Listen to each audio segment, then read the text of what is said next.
ठाणे महानगरपालिकेतील कंत्राटी कामगारांच्या विविध प्रलंबित मागण्यांसाठी श्रमिक जनता संघाच्या वतीने शुक्रवारी ठाणे महापालिका मुख्यालयासमोर धरणे आंदोलन करण्यात आले। सकाळी 11 ते सायंकाळी 6 वाजेपर्यंत चाललेल्या या आंदोलनात मोठ्या संख्येने कंत्राटी कामगार सहभागी झाले होते। आमच्या मागण्या, आमचा हक्क या घोषवाक्याखाली आयोजित आंदोलनातून प्रशासनाचे लक्ष वेधण्याचा प्रयत्न करण्यात आला। यावेळी संघटनेने समान काम, समान वेतन हा प्रमुख मुद्दा उपस्थित करत कंत्राटी कामगारांना न्याय मिळावा अशी मागणी केली। तसेच वयोमानानुसार सेवा समाप्त झालेल्या किंवा मृत्यू झालेल्या कंत्राटी कर्मचाऱ्यांच्या वारसांना उपदान ग्रॅच्युइटी तातडीने देण्यात यावे। शाळातील साफसफाई कर्मचाऱ्यांना दरमहा किमान 26 दिवसांचे वेतन मिळावे। कंत्राटी कामगार व त्यांच्या कुटुंबियांसाठी मेडिक्लेम सुविधा लागू करावी। प्रशासनाने दिलेली आश्वासने तातडीने पूर्ण करावीत आणि सफाई कामगारांसाठी लाड पागे समितीच्या शिफारशी लागू कराव्यात अशा एकूण 6 प्रमुख मागण्या करण्यात आल्या। एकजुटीतून हक्क मिळवा, एकतेतून बदल घडवा आणि आमचा संघर्ष न्याय मिळेपर्यंत सुरूच राहील अशा घोषणांनी आंदोलन परिसर दणाणून गेला। संघटनेचे पदाधिकारी जगदीश खैरालिया यांनी प्रशासनाने मागण्यांवर तातडीने सकारात्मक निर्णय घ्यावा, अन्यथा आंदोलन अधिक तीव्र करण्यात येईल असा इशाराही दिला।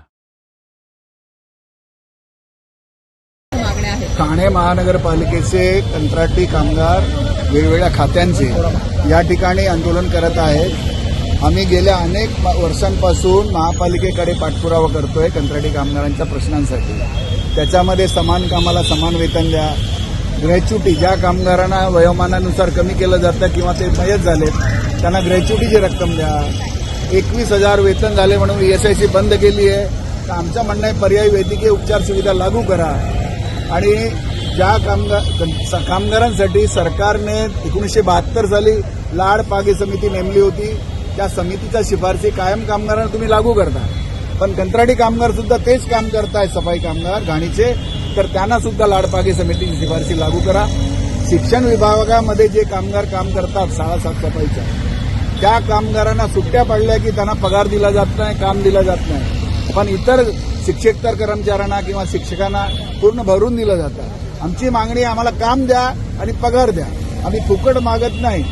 आयुक्तांनी ह्या सगळ्या मागण्या 12 मे 2026 रोजी महापौरांच्या अध्यक्षतेखाली झालेल्या बैठकीमध्ये सर्व अधिकारी आणि पदाधिकारी म्हणजे उपमहापौर, विरोधी पक्ष नेते, सभागृह नेते, गटनेते सर्वांच्या समक्ष जे निर्णय घेतले त्याची अंमलबजावणी अजूनही झालेली नाही। आमची मागणी आहे जो वादा किया है वो पूरा करो, जे वादे केलेले आहेत ते पूर्ण करा।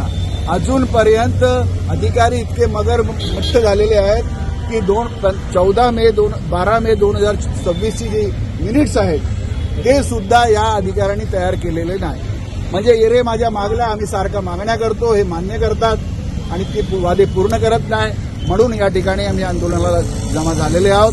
आणि अधिकाऱ्यांची जबाबदारी निश्चित झाली पाहिजे, जर चूक करत असतील तर जे कंत्राटदार कामगारांवर अन्याय करतात त्यांच्यावर सुद्धा कारवाई झाली पाहिजे, या आमच्या मागण्या।